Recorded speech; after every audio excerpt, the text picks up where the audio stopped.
Hello, good morning, everybody. Thank you for joining us today for our next episode, How's the Market? I am Yevgen Pitelman, a real estate agent with Coldwell Banker Real Estate Office. And today, again, my guest, our mortgage broker with 30 years of experience, Sal Tomaselli. Hi. Hi, Morning, Sal. morning. 30 plus.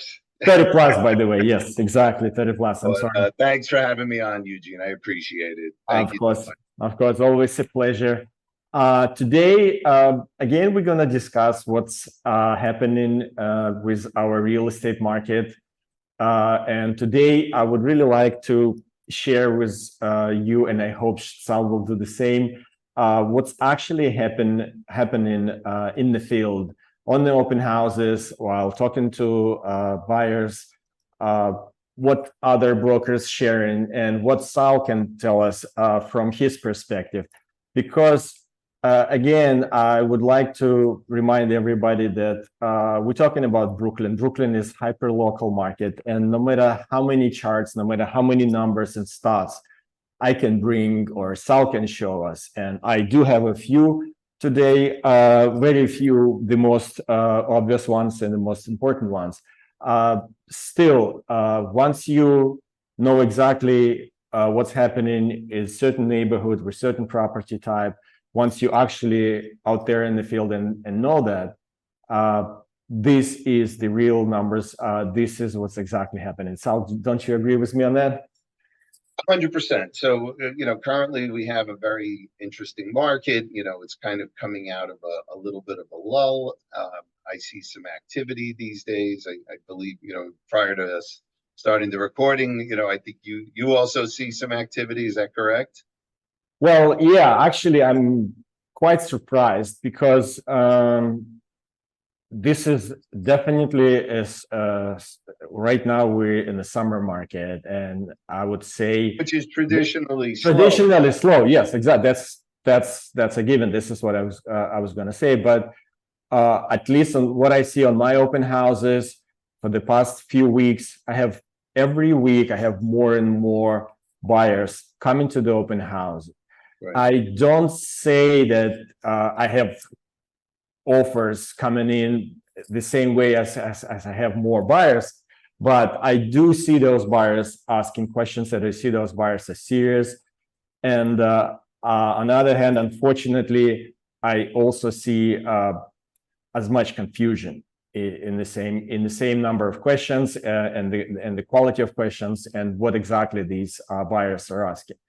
So this is again, because of the time is, I would say the theme of the day is uncertainty, and it's not getting any easier moving forward.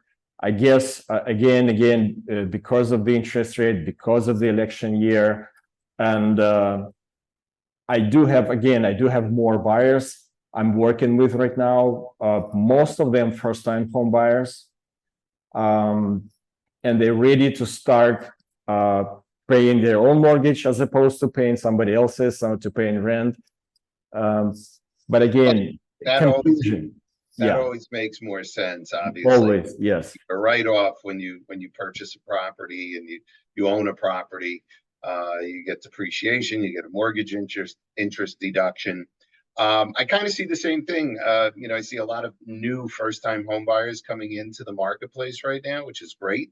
Uh, there is you have to educate those buyers a lot of times because they are first-time buyers. This is their first time around. And so, I know you are always a resource to your buyers, and I always try and be a resource as well, where, we go deep with the client and we try and get, understand what their needs are, understand what they're trying to achieve, understand what their issues are. We kind of guide them accordingly. You and I work as a team, obviously, so that works out very well. But what happens is you want to guide people through the process, so that it makes it an easier, smoother process. A lot of times my realtors call me a mortgage boutique in a lot of ways, because what we do is we kind of we give very personalized service. Right. It's not like you're going to, a Chase or a Wells Fargo or a Citibank. You're getting advice, and then the communication with my realtor is so important because it takes all of us as a team to get this deal closed because there were Right. problems come up along the timeline. Right. So. And just on top of all these questions, again, the buyer consultation these days takes way, way longer because, again, on top of every regular question that I used to have in the past, like what's the process, what's the timeline, people asking, hey, do you feel like it's a good time to buy still because of all these things? Do you Right. feel like we should wait? Do you feel like the prices? So a lot more questions that related to people actual concerns, not just asking about the question about the particular step-by-step process, but the actual concerns, whether to confirm that they're actually doing the right thing by buying today. So yeah, but so again, on one hand, we have more people deciding to buy, taking the first step, and then again, while they're doing this, the range of questions is just huge. I can say that irrespective of, from a person that started buying real estate in the 90s, right, which is close to 30 years ago. Bad market, good market, one thing, the values go up. I'm shocked to see what values are today in comparison to what I paid for something in 1997 and 1998. And I just wish I held on to more of the real estate that I owned, because it would have been more, a heck of a more in today's market. So I would say, there's a saying, there's like buy real estate, buy a lot when you're young, So, and it's kind of like a double entendre. You say buy a lot, like a lot of property, or buy a lot of real estate. Buy what you can as early on as possible, because one thing is for sure, it does go up in value. So, long term. So, should we dive into the market? Yes. For the people who actually likes to know the numbers, the overall market condition today, the balance between buyer and seller's market, I would say it's still no surprises here, no changes since the last time. We still, the market is still balanced between the buyers who are looking to buy and cannot find the property. They because of the low inventory on one hand, and on the other hand, a lot of sellers not willing to sell because they're locked into a very low interest rate. So this balance still the same, but I wanted to just share a few numbers to show you that the prices are definitely not going down. Again, maybe in some small pockets, some very little markets inside Brooklyn, there's something that's happening, but overall the prices increasing year over year, anywhere between 3 to 6, sometimes 3 to 7%. And this is overall for the whole Brooklyn market. And that's kind of a trend over time also. It's like, yeah, this is a normal 3 to 7% increase from year to year, generally.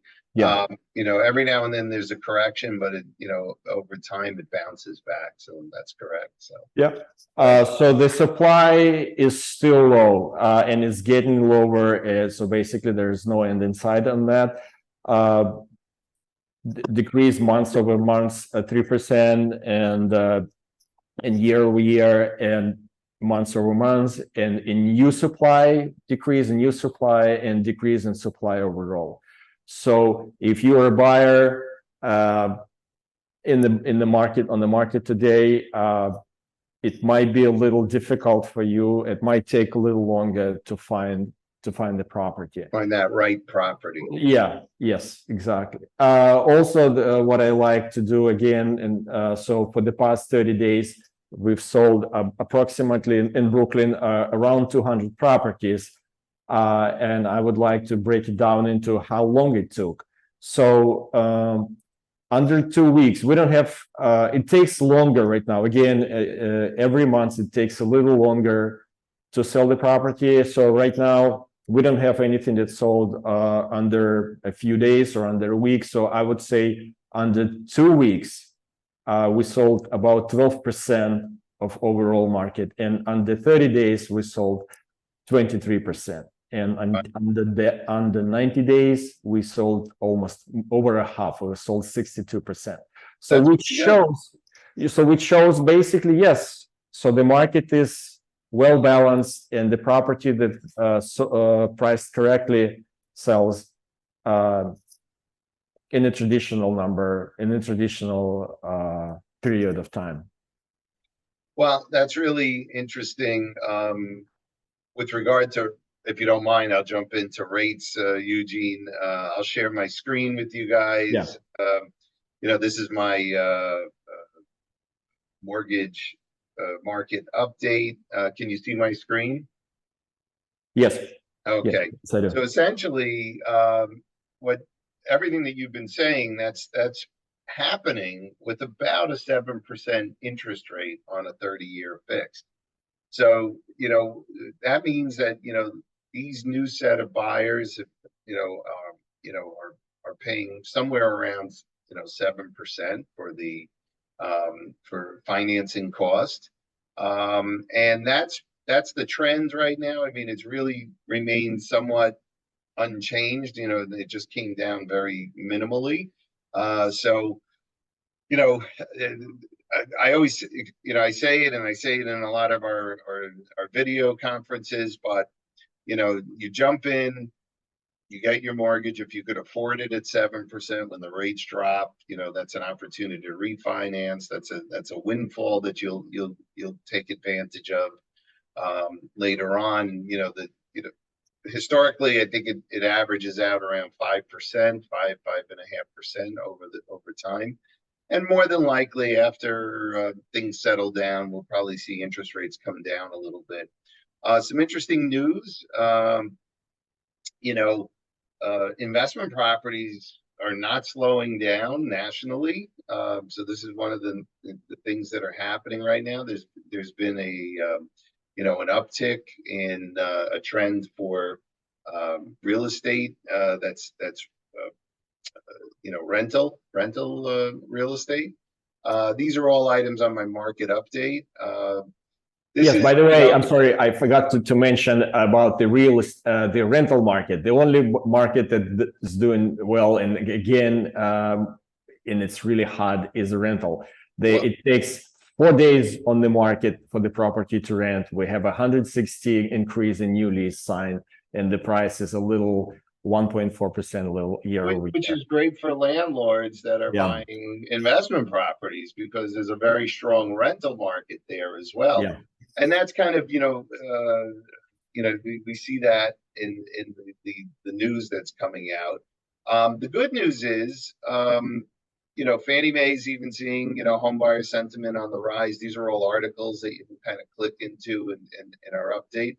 And then, the other top news right now is that home prices have hit an all-time, high, and you can just drill into that, and you can see, this is from Redfin, and you can see where we are today with regard to prices. This is national, right? This is a national number, but again, it goes to our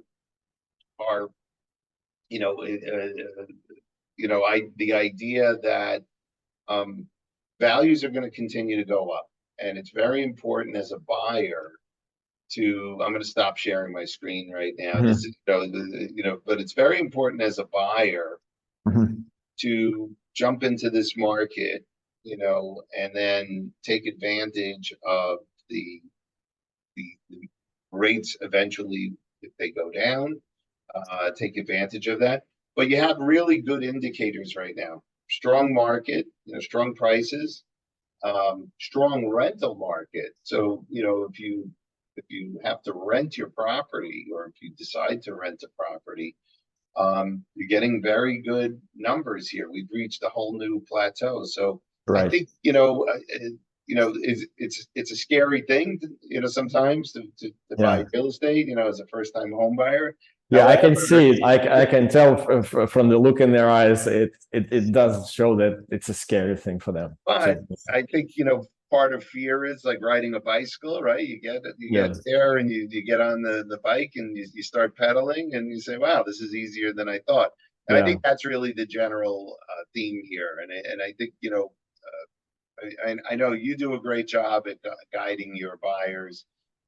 I try and do a great job in guiding my clients to, to get to the end result and get to that home ownership, get those keys in their hand, and that's really the key, a key factor. So, anything else we need to cover, Eugene? Or I think that is all. There's not much news again as of today, but again, all our contact information is attached to this video, and we really appreciate if you guys give us feedback, or even better, if you have questions, reach out directly to me for all the real estate questions, and to Sal if you have any financial questions. Okay. yeah, be happy to help. Thank you. Okay. Thanks, Thank Eugene. you. Thanks for having me on again. It was Thank you, Sal. Have a good day, everybody. Take Thank care. you. Bye bye.